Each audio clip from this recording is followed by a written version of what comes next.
ओम नमः संभवाच मयभवाच नमः शंकराच महेश्वराच नमः बाबा धवलेश्वर बालालिंग महाप्रभु दीपम ज्योति परम ब्रह्म दीपम ज्योति जनार्दनः दीपाहरत मे पापो पूजा दीप नमस्तुते बाबा धवलेश्वर महाप्रभु संसार सुखी रखंतु। आज शुभ शनिवार रे समस्त श्रद्धालु भक्त मानक आश्रीपद करंतु, मनस्कामना पूर्ण करंतु, कर्म क्षेत्र उन्नति करंतु, ग्रहरिष्ठ खंडन करंतु, जगतर मंगल करंतु, विश्वर कल्याण करंतु, आपणकर नाम प्रकाश करंतु, सेवकर डाक श्रवण करंतु, समस्त अगुआवसा भक्त मानकर मनस्कामना पूर्ण करंतु। महाप्रभु धवलेश्वराय बालालिंगाय नमो नमः। संसार सुखी रखंतु, आनंद के वार हरि बोलो।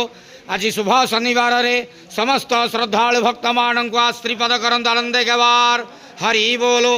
बाबा धवलेश्वराय बालालिंगाय नमो नमः।